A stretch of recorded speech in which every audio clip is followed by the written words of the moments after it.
Alô, pessoal, seja muito bem-vindo ao podcast da Recon. Sérgio Lopes aqui, seu servo, seu amigo, e tendo o prazer de fazer o primeiro podcast da Recon a convite do Dom Ximenes, e eu acredito que outros podcasts vão ser feitos com todos os pastores que forem convidados para a Recon, além da mensagem que eles vão trazer para o povo na igreja, vão poder ter esse momento aqui descontraído com o Dom Ximenes para uma conversa mais íntima e uma conversa que vai alcançar o coração de muita gente que não pôde estar na igreja, mas vai poder ver pelo podcast, através do YouTube, no canal da Recon.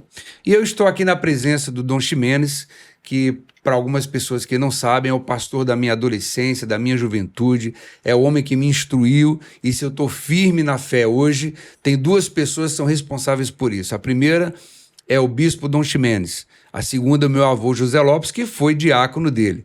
Então, se hoje eu estou firme na fé, esses dois personagens, esses dois homens de Deus, são responsáveis por isso. Dom Ximenes, muito bom dia. Seja bem-vindo ao seu podcast da Recon. Beleza, Sérgio. É uma alegria muito grande estar aqui com você, né? E não há como descrever, relembrando coisas boas que o tempo não corrói e, sobretudo, para trazer algo que seja edificante, construtivo para a vida de quem nos vê, não é? Nós vivemos uma época em que o ser humano precisa ser muito bem orientado para que exista vida, senão existe apenas sobrevida. E nós queremos que todos que estão nos ouvindo e vendo, eles vivam, que a vida seja de fato vida. Amém. Começou com uma palavra pastoral segura. Bispo, eu tenho uma curiosidade de saber, na sua adolescência, lá atrás, qual era o seu sonho como adolescente? O que o senhor pretendia ser na vida? O que o senhor sonhava?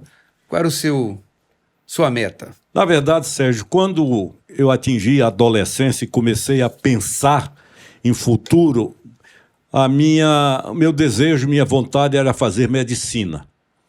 E me preparei para isso, não é?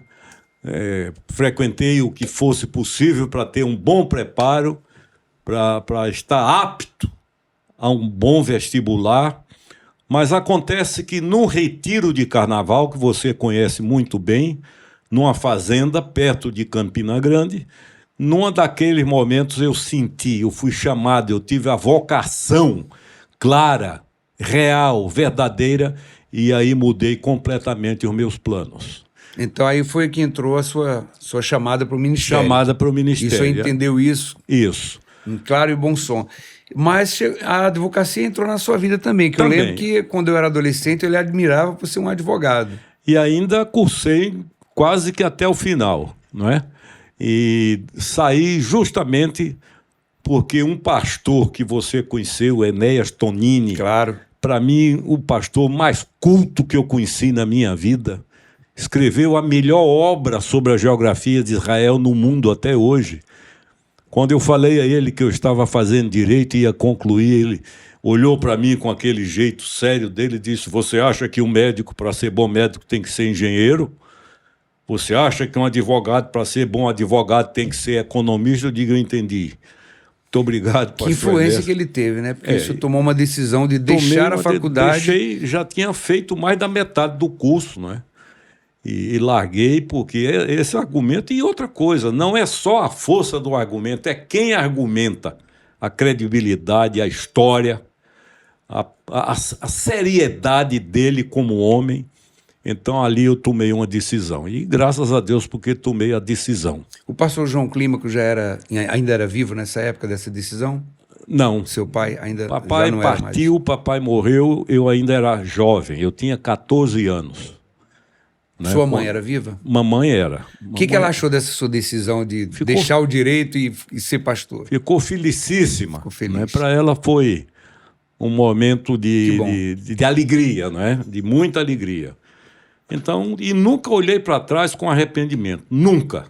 Né? Jamais me arrependi dessa decisão que foi tomada. Amém. Dom Ximenes, como é que o senhor vê? Uma pergunta um pouco polêmica, mas como é que o senhor vê hoje o envolvimento dos evangélicos na política nacional no Brasil? Com muita preocupação. Eu trabalhei em política. Eu fui convidado por um amigo que foi governador e eu saí do Rio Grande do Sul para Paraíba para atendê-lo, amigo querido, amigo verdadeiro, e trabalhei. Naquele tempo, as coisas não eram como hoje, mas nos meus 4 anos dentro do palácio, do gabinete, trabalhando, eu percebi que já a tendência não era uma tendência boa. E eu digo o seguinte: todo cuidado é pouco para que um cristão verdadeiro, eu não falo de religioso, que vive de regrinha, não pode isso, não pode aquilo, não senta aqui, não vai ali, mas um cristão autêntico. A palavra cristão no texto original é um diminutivo. O cristão é uma réplica em diminuição de Cristo, como a miniatura de um carrinho, de um avião. Então, ele precisa ter cuidado, porque é outro mundo, são outros valores, os fins justificam os meios. Então, nós precisamos ter muito cuidado. Eu recomendo que não, mas se tiver que ir por alguma razão, cuidado. Mas a recomendação principal é que evite, né? Que evite. Eu lembro que na época que a gente viveu a nossa juventude, a nossa adolescência, praticamente não tinha crente na política. E o evangelho era muito respeitado. Eu lembro que uma vez o vovô me falou que andando por um campo de futebol, lá indo para a igreja, à noite, voltando da igreja, ele com o guarda-chuva dele no ombro e a Bíblia na mão, e 2 meninos foram assaltá-lo. E quando chegaram perto dele e viram que ele estava com uma Bíblia, um deles falou: não mexe nisso não, que ele é crente. Esse foi um tempo que não existia envolvimento dos evangélicos na política. Depois que começou a haver um envolvimento maciço, que começou em São Paulo e foi se espalhando pelos estados, daqui a pouco alcançou o Brasil inteiro. Hoje os evangélicos estão muito na política. Parece que houve uma perda do respeito ao evangélico por causa das condutas que, infelizmente, alguns evangélicos que foram para o Congresso e ganharam notoriedade política imprimiram para o povo evangélico, imprimiram uma imagem negativa. Porque eu também concordo que é muito difícil conseguir trafegar no mundo político sem se envolver, mesmo que seja de raspão, com corrupção. Muito. O evangelho perdeu tanta credibilidade que hoje, se a pessoa for assaltada e portar uma Bíblia, eu já ouvi relatos de pessoas que disseram o contrário daquilo que falaram para o meu avô naquela época. Ah, é crente? Ah, dá o dinheiro aqui, ao invés de dar para o pastor, dá para mim. Então, infelizmente, houve, de fato, uma diminuição do respeito que se havia com os evangélicos antes do envolvimento com a política para hoje. Hoje se fala muito mal dos evangélicos por causa dos maus exemplos que a gente tem na política. Eu não estou dizendo com isso que a gente deve evitar a política, porque a política é necessária, claro. As leis sociais são feitas em Brasília, são feitas pelos congressistas e tal, mas houve uma época que a gente conseguia leis que favoreciam a pregação do evangelho, a liberdade para a pregação do evangelho, e a gente não precisava estar em Brasília. A gente tinha como influenciar deputados, tinha como sugerir. Os pastores se reuniam diante de um deputado de carreira, diante de um parlamentar de carreira, e colocavam ali suas queixas, seus pedidos, e esses pedidos eram levados para o Congresso, e não precisava que os evangélicos se investissem no cargo público, que a gente hoje realmente, de fato, vê muita corrupção, e a gente tem que procurar como agulha no palheiro hoje quem não se corrompe. Vamos mudar um pouquinho desse assunto. O senhor já deu seu parecer, que o seu conselho seria prioritariamente não se envolver com a política, principalmente quem tem um ministério. E sobre a dicotomia e a tricotomia, como é que o senhor pensa sobre isso? Uma corrente diz que nós somos apenas corpo e alma. Outra corrente diz que nós somos corpo, alma e espírito. E muita gente tem dúvida com relação a esse assunto. Qual é o seu pensamento sobre isso? Pessoalmente, adoto a tricotomia. Por quê? O corpo é óbvio, está aqui. Todos nós temos um corpo. A palavra alma na Bíblia é psique, de onde vem psiquiatria, psicologia, é aqui. E a palavra espírito na Bíblia é pneuma, vento. Não é, o espírito é uma energia, isso não, é a respiração, é o ar que eu respiro. Pneuma é vento. A Bíblia diz que Deus criou o homem, estava tudo pronto. Tinha braço, perna, cabeça, tinha tudo, mas não tinha vida. Ele só teve vida, diz a Bíblia, quando Deus soprou o pneuma, o vento. Então eu creio no corpo, obviamente, creio na psique, não é? Na mente, que é a alma, não é o que dizem, e creio no pneuma, que é o espírito. Eu sou tricotomista. Eu também penso dessa forma. E quando eu penso naquele episódio de Saul com Davi, que a Bíblia diz que Saul estava possuído por um espírito mau, e quando Davi se aproxima e começa a tocar a harpa, o espírito mau se retira de Saul. Mas a Bíblia também diz no mesmo capítulo, que me foge agora, mas é só ver o episódio de Saul, o rei Saul e Davi, que antes do espírito mau se apossar de Saul, o Espírito do Senhor estava nele. Uhum. E como eles não convivem juntos, não tem como conviver o Espírito das trevas e o Espírito da luz juntos, para um chegar, o outro teve que se retirar. E nesse intervalo em que se retira o Espírito do Senhor e se aproxima o Espírito das trevas, houve um lapso ali. E o que foi que manteve Saul vivo? Eu entendo que foi a alma dele que o manteve vivo. Uhum. O Espírito do Senhor se retira, ele permanece de pé, porque ele está com a alma ainda, e então vem o Espírito um espírito maligno e entra em Saul. E só sai depois que Davi toca a harpa. Há uns 5 anos eu li um cientista alemão, ele provou, ele não é religioso, que a alma é imortal, a psique, ela sobrevive, a psique sobrevive. Então eu digo, que palavra extraordinária do ponto de vista científico para referendar o que a Bíblia já diz há milênios, não é? Então a gente pode concluir que os dois existem, que os dois são eternos, tanto a alma quanto o espírito. Exatamente. Que o espírito, quando nós morremos, volta para Deus que o deu, né? Que é o que a Bíblia nos ensina. O mundo vive em função do corpo. Tudo que se produz é para o corpo. Todas as alegrias, diversões é para o corpo, e o corpo, depois de 4 dias, cheira mal. Né? Quando o corpo morre, 4 dias depois cheira mal. Acabou. É isso que a gente precisa parar um pouco para refletir. Onde é que nós devemos investir na nossa vida? Amém. O senhor frequentou o seminário, bispo? Frequentei. Eu comecei o meu curso de teologia aqui em Recife, em 1968. Eu saí de Campina Grande e vim para o Seminário Presbiteriano do Norte. Estudei 1 ano, tenho amigos até hoje, amanhã eu vou estar com o reverendo Valdir Benevides, mas há muitos amigos que estudaram comigo ali. Depois, a igreja que eu pertencia, a nossa igreja, ela me mandou para Belo Horizonte. Eu fiz 4 anos mais lá no Seminário Teológico Evangélico do Brasil, onde me formei, e graças a Deus correu tudo bem. O que o senhor acha dos pastores que são consagrados hoje sem ter frequentado um seminário? O que o senhor pensa sobre isso? Eu não acho que é um absurdo, não acho. Agora acho que é preciso ter muito cuidado.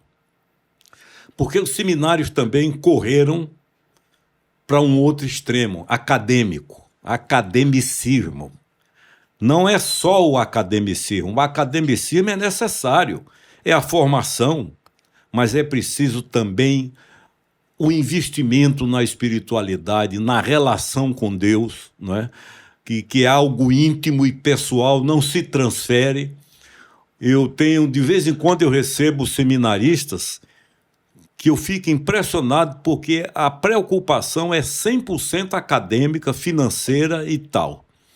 Então nós precisamos ter cuidado com isso. Eu diria, falando uma linguagem que você conhece muito bem, que seria bom pedirmos a Deus um avivamento no conceito do que é seminário. Certo. Então o seminário é necessário relativamente. Inclusive eu fui depois para os Estados Unidos, onde morei, e fiz meus aperfeiçoamentos lá no seminário. Tenho outros amigos aqui que também que estudaram lá, e eu digo a mesma coisa. né? Eu não sou contra, quero deixar claro que eu não sou contra o academicismo. O que eu acho é que precisa ter um complemento. Não é só o academicismo, né? É um investimento também na vida espiritual. Sim, mas a questão que a gente está tratando aqui é de pessoas que, teoricamente, já dizem que têm esse relacionamento com Deus, mas que não frequentaram o seminário. Então a pergunta é, até que ponto o seminário é necessário para a consolidação de um ministério pastoral? Eu acho que é muito importante, creio que é muito importante, porque a parte acadêmica é muito importante. Ela precisa haver para que se conheça o mundo, para que se conheça a realidade, para que se conheça a história, para que se conheça como aplicar hoje a palavra de Deus, para que se traga para o contexto atual, para os dias atuais. Porque é impressionante como a Bíblia foi escrita, tem textos escritos há 4.000 anos que são atuais. Billy Graham disse que a Bíblia é mais atual do que o Jornal de Amanhã.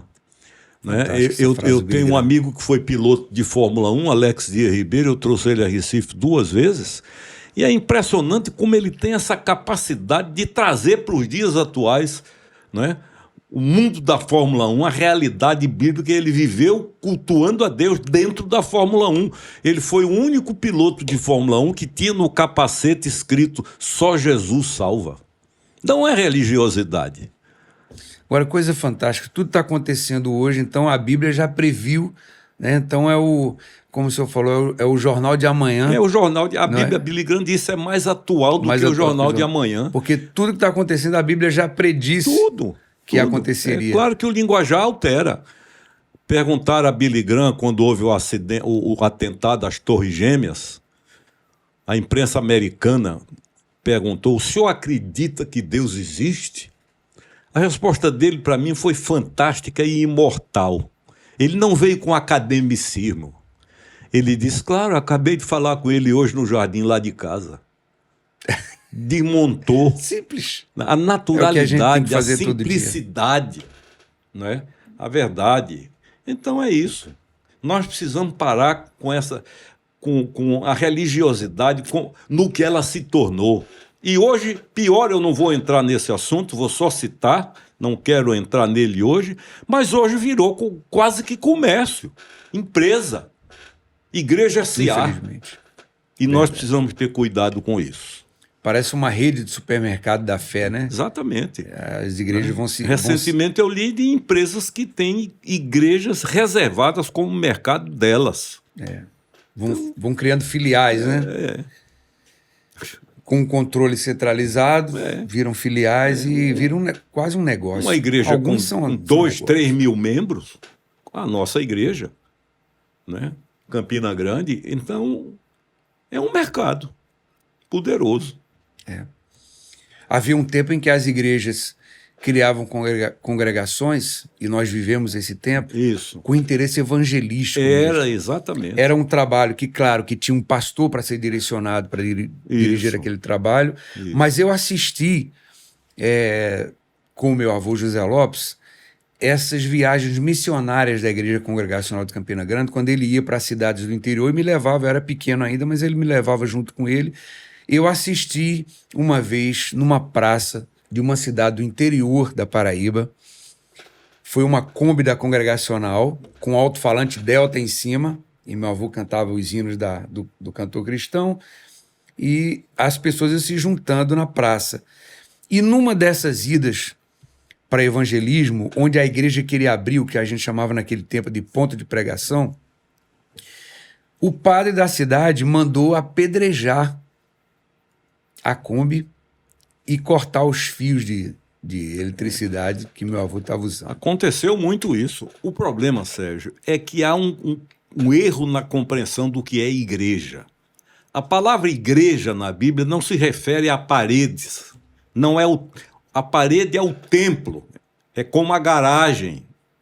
A palavra igreja, do grego eclesia, significa os chamados para fora. Para fora de onde? Do sistema. Da ordem de coisas. Qual é a ordem do sistema? O que vale é chegar, não interessa como. Né? Os fins justificam os meios. Os meios. A igreja pensa diferente, mas a igreja somos as pessoas, nós as pessoas. Pelo menos a igreja deve pensar diferente. Né? É, não é o fato. Me permita a comparação. Se você poderia pegar o cavalo, botar numa garagem e dizer eu tenho um carro. Então, o cristão não é porque ele está dentro de um templo. A igreja é ele. O templo é, entre aspas, a garagem, nada mais do que isso. É, o que eu vejo, o que eu sinto falta nessas igrejas de hoje, a gente está falando de igrejas que se assemelham a redes de supermercado da fé, o que eu vejo nessas igrejas de hoje é a falta dessa iniciativa de evangelizar, de enfrentar as intempéries. Claro que hoje, o entendimento social que se tem do evangelho hoje, eu não vejo mais hoje padres que fariam aquilo que faziam naquela época, de mandar apedrejar os crentes. Porque hoje já existe um certo entendimento de que, como cristãos, nós conseguimos conviver com as nossas diferenças e conseguimos conviver em paz. Católicos e protestantes conseguem conviver em paz, cada um tendo o seu credo, talvez com mais interesse em invadir o outro lado, porque nós temos realmente um interesse de trazer para nós, os católicos, maior do que os católicos têm de nos levar para eles. Essa é uma verdade. Você quer ver como a igreja é pessoa e não tem lugar? Eu citei Alex de Ribeiro, vou citar agora Baltazar, que foi jogador de futebol. Eu brincava muito com ele, eu digo que você cometeu alguns erros na vida. O primeiro foi jogar no Flamengo, estragou sua carreira, ele morria de rir. Eu digo, o segundo foi fazer 4 gols no Fluminense num jogo só. Para que esse exagero? Depois ele foi morar em Porto Alegre e jogou no Grêmio. A minha esposa é gaúcha e a família dela é toda colorada, do Internacional. Quando eu morei lá aos 8 anos, eu ia para jogo do Grêmio, do Internacional, porque meu interesse era nas churrascarias do estádio, que são muito boas. Uhum. Mas Baltazar jogou no Grêmio. E o Inter já era campeão brasileiro e o Grêmio não tinha sido. E isso lá é uma coisa inadmissível. E o Grêmio chegou à final de um brasileiro a primeira vez contra o São Paulo. O primeiro jogo em Porto Alegre e o segundo em São Paulo. O Estádio Olímpico lotou. Jogo duro, difícil. Então, São Paulo tinha um timaço. E lá para as tantas houve um pênalti a favor do Grêmio e veio uma ordem do técnico para que Baltazar batesse o pênalti. Ele correu, bateu e perdeu. Eu costumo dizer que eu vi palavrão que ainda vão inventar. Não existia. E o segundo jogo foi em São Paulo, o jogo decisivo. E a torcida queria que ele nem fosse de Porto Alegre para São Paulo. Mas ele foi. Morumbi lotado, 91 mil pessoas, jogo duríssimo. No segundo tempo, lá para as tantas, alguém passa uma bola para Paulo Isidório, depois para o Paulo Roberto, lateral, e ele avança na direção da defesa do São Paulo, cruza, Renato cabeceia para trás, Baltazar mata no peito e faz o gol que ele me disse, Alexandre, foi o gol mais lindo de minha carreira. E foi o gol do título. Que redenção. E quando aquele repórter que ironizou, perguntou, cadê teu Deus? Pediu desculpa, ele disse, não tem nada que lhe desculpar. Eu sabia que Deus ia fazer, só não pensei que ia ser tão rápido. Depois ele foi para a Espanha, jogou na Espanha, jogou em Portugal. Eu visitei ele na Espanha, no Celta de Vigo, que é um grande time. Depois ele foi para o Paris Saint-Germain, hoje mora na fazenda dele em Goiás. Então, isso é igreja. Igreja é isso, não interessa se é campo de futebol. Onde está evangelizando? Eu conheço gente que evangelizou na noite. Edinho, que era cantor, compositor. Ed Wilson compôs uma música que Gal Costa gravou, que foi a independência dele, Chuva de Prata. Não é o lugar, é onde estiver o testemunho, a identidade, não ter vergonha, não ter medo. Isso chama-se igreja. Entendi. Tem uma questão que nós tratamos... Só uma coisinha, perdão. Há alguns anos eu passei uns 5, 6 anos falando praticamente toda semana na concentração de Náutica Esporte e Santa Cruz menos, porque Jonas Alvarenga era um amigo. Mas eu vivi momentos ali agradáveis, bonitos, maravilhosos. É igreja, entendeu? Vários fizeram cursilho, eu batizei vários, né? Conheci gente que jogava muita bola, muito futebol, firme na fé. Um deles foi goleiro do Sport, né? Que hoje está morando na Itália, em Turim. E um dia eu ia com minha esposa sair do shopping, sair do restaurante, e ele me chamou, magrão. Bispo, quando eu olhei para trás era ele. Eu digo, tá nos abraçando. Ele disse, eu queria lhe pedir um favor. Eu disse, o que é? Se eu tenho vergonha, eu digo, peça, rapaz. Ele disse, não, é que eu vou jogar domingo e é um jogo decisivo, eu queria que o senhor pedisse a bênção de Deus sobre mim. Eu digo, mas qual é o problema? Vamos pedir. Disse, não, mas o problema é que é contra o seu time, que ele achava que eu era torcedor fanático do Náutico, né? E no domingo ele pegou 3 pênaltis. Depois encontrei com ele, eu digo, olha, nunca mais me peça para orar por você, viu? Mas disse brincando, obviamente. Então, o que eu quero reforçar para quem estiver nos ouvindo e vendo é que não era... eu ia à igreja, mas não pude. Não é, a igreja é você. É em casa. Eu acho que a mensagem ficou clara. Ou é onde estiver ou não é. Eu acho que a mensagem ficou clara. Independente dos interesses que se tenha de se formar um conglomerado de templos, de igrejas, mas o que a gente tem que entender é que a nossa missão pode estar muito além dos templos. O templo é necessário, claro. Agora, se não puder ter, eu visitei países comunistas onde igrejas não podem ser construídas. Eu falei numa reunião num país comunista, para 15 pessoas, fui traduzido para 5 idiomas, mas estavam lá, firmes, entende? Igreja sou eu, é você, é quem crê. Entendi. No nosso encontro no Instagram, que nós fizemos há uma semana, umas 2 semanas, teve uma pergunta que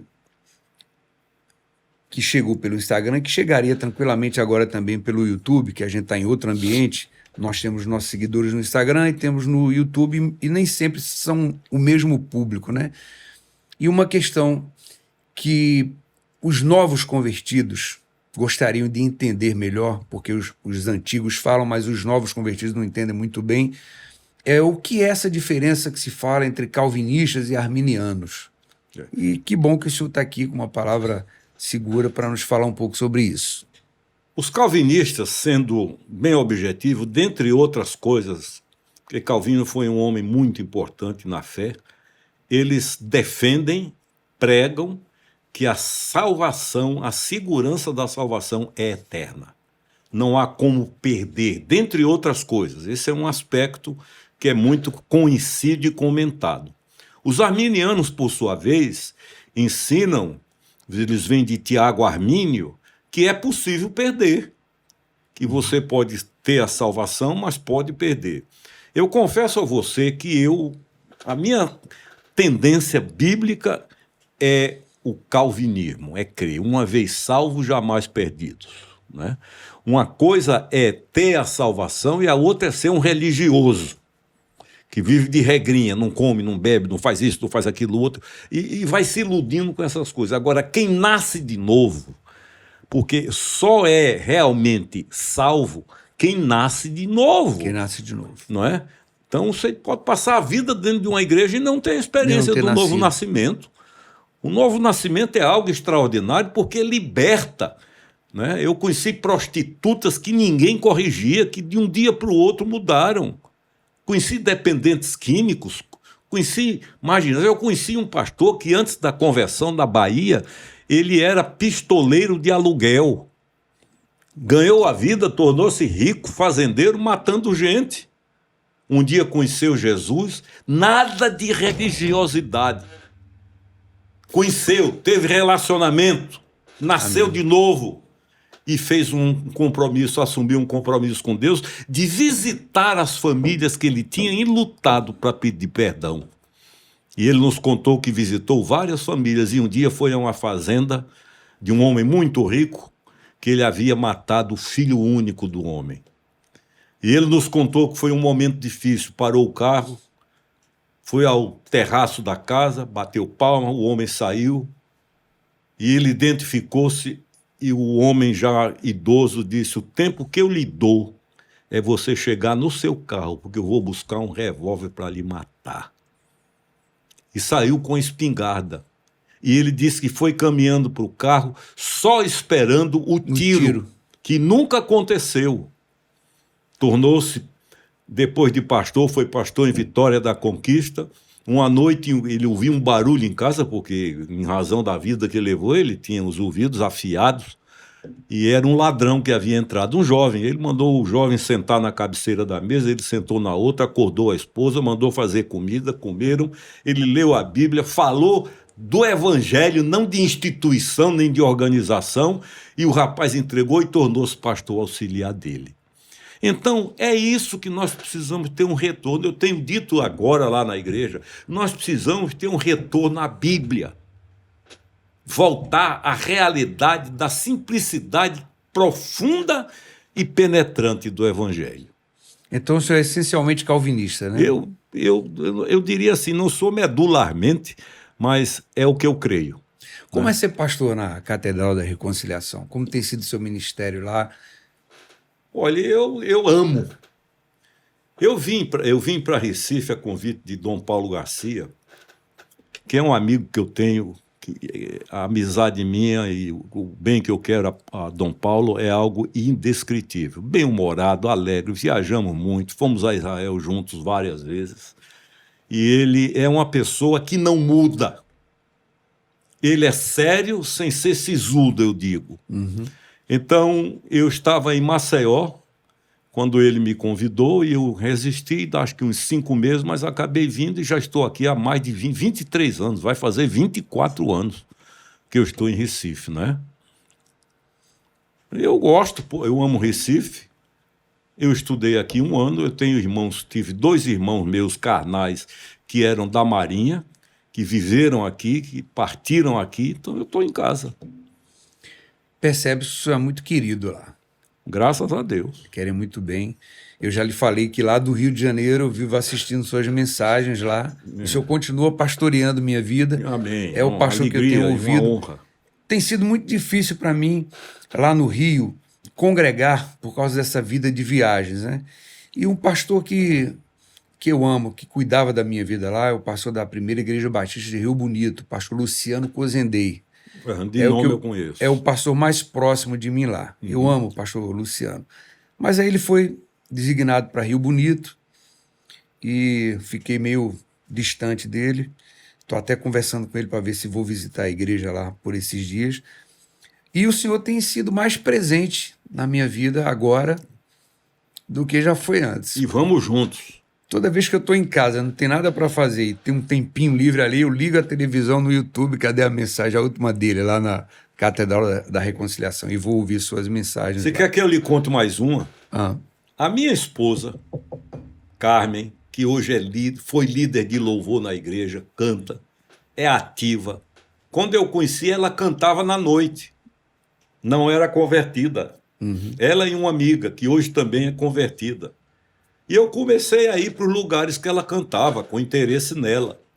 De vez em quando chegava alguém da igreja, o senhor aqui, eu digo, e você? Domingo a gente se encontra, nós nos encontramos domingo. Para resumir, Carmen conheceu Jesus.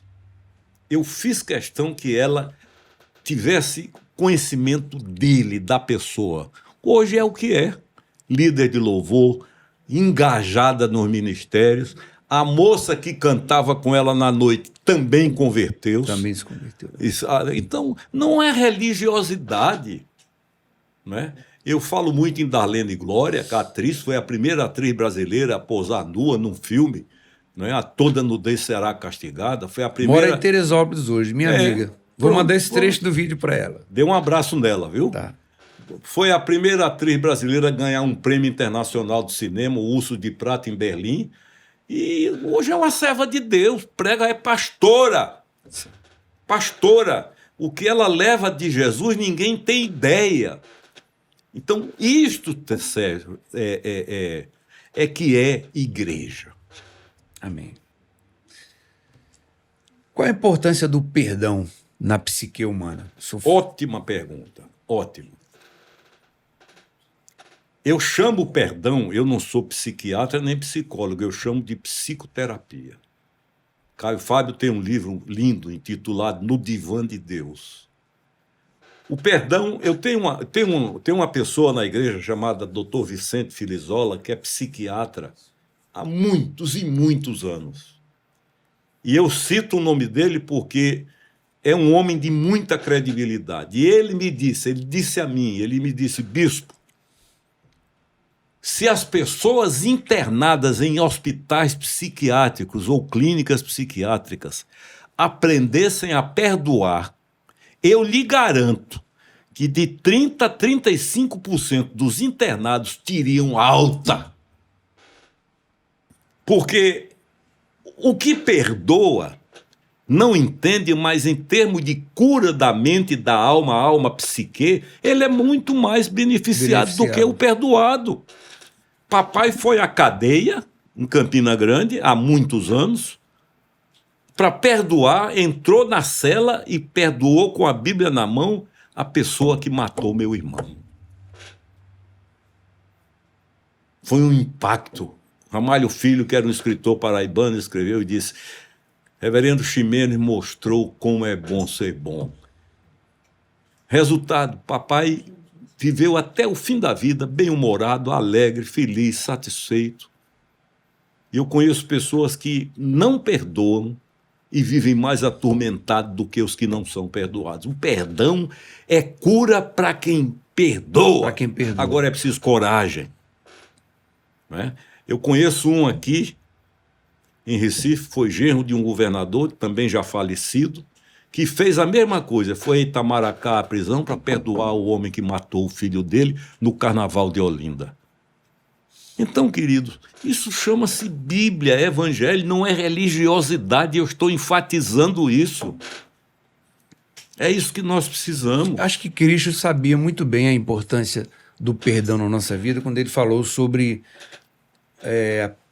perdoar até 70 vezes 7. Isso, que é uma expressão judaica para ilimitadamente. É. Agora, é fácil? Não é. É uma guerra contra a gente mesmo. Né?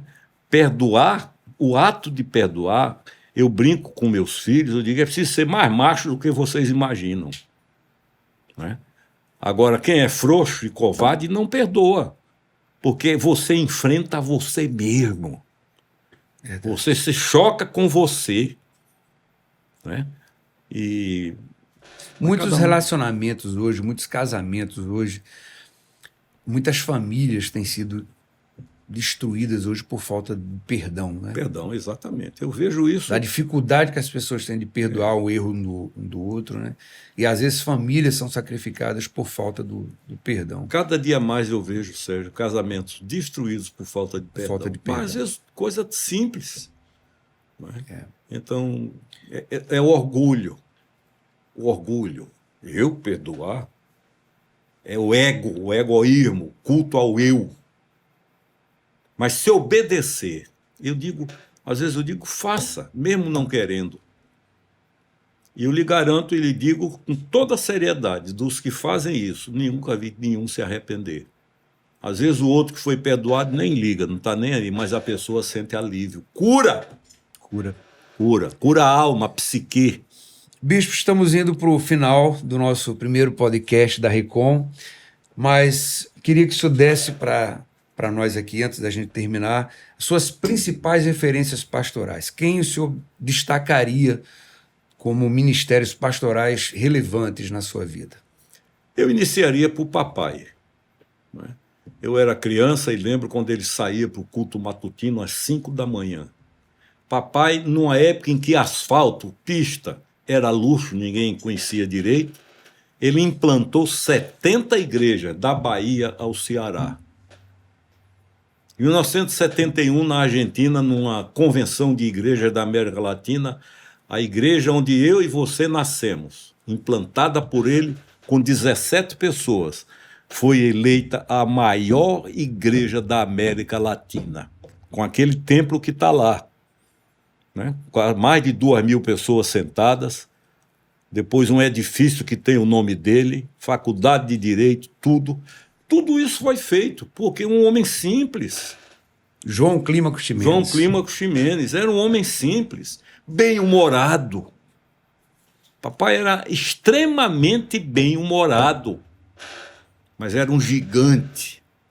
Você sabe, seu avô foi diácono dele. Foi diácono dele. Né? Eu não tive o prazer de conhecê-lo. Queria tê-lo conhecido. Então é isso. Tem ele, eu sei que tem dois que o senhor gosta muito também, que eu vou arriscar falar aqui, que é o Ernesto Sonini, que o senhor já citou, e o pastor Antônio Gilberto, ou Antônio Elias. Antônio Elias. Antônio Elias. Antônio Elias foi o homem que me levou a Cristo. Para mim, um dos maiores que eu conheci. Maior, não digo, não é a grandeza humana. É a realidade interior. Eu me converti num estádio de futebol onde ele estava pregando. Eu tinha 12 anos de idade. E aquilo me impactou. Eu lembro que o estádio lotou e botaram bancos no gramado, estava tudo lotado. E eu me levantei com 12 anos, fui à frente, ele orou comigo. Depois, quando eu fui trabalhar em Niterói com o Caio, eu fui ovelha dele, um dos homens que eu mais respeito em toda a minha vida. Pequenininho, né? Bem-humorado, alegre, mas com experiências com Deus imortais. Pastor Ernesto Sonini é modelo para mim. Né? Aquele jeito dele, sisudo, mas não grosseiro, austero, mas não grosseiro, de uma inteligência raríssima. Foi o homem que escreveu a melhor obra em português, 3 volumes sobre a geografia de Israel. Sim. Né? Foi um homem que foi recebido por presidentes, foi um homem, enfim, mas um homem simples, um homem humilde, verdadeiro, autêntico. Há uma expressão nordestina que o sulista não entende. É quando a gente diz fulano é besta. Quer dizer, é prepotente, arrogante, se acha. Ele era um gênio humilde. Uma maravilha. Então, é isso que a gente chama de igreja. A gente chama, não, é o que a Bíblia ensina. Agora, inventaram 1000 coisas, distorceram, deformaram. E hoje você vê avião avião da igreja tal foi apanhado carregando drogas. Né? Teve um que o avião pousou no Chapadão, no interior de Goiás, e apreenderam as drogas. E ainda usam a Bíblia, porque citam um texto bíblico, diz granjeai amigos com riquezas ilícitas, que não tem nada a ver com esse contexto. Então, querido, a gente conversaria muito tempo, e eu confesso a você que seria um prazer, mas essa é a realidade. Digo aqui de novo, nós precisamos de um avivamento que faça a igreja retornar a ser igreja bíblica. Amém.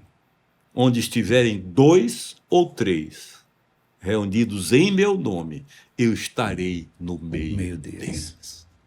Para a gente terminar, eu queria fazer... Nós estamos sem a Bíblia aqui, mas teve uma coisa que eu aprendi na minha infância com o Dom Ximenes, e eu queria fazer isso aqui agora. Vamos recitar o Salmo 23? Vamos em frente. Então vamos ver se a gente ainda lembra. Vamos tentar. Exercício de memória para a gente fechar esse podcast. Não é brincadeira, não. Então vamos lá. Vamos lá.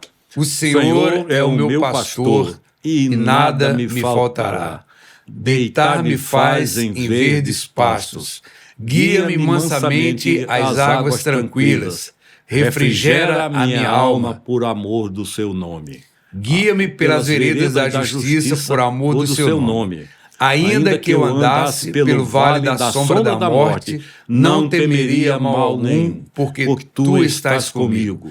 A tua vara e o teu cajado me consolam.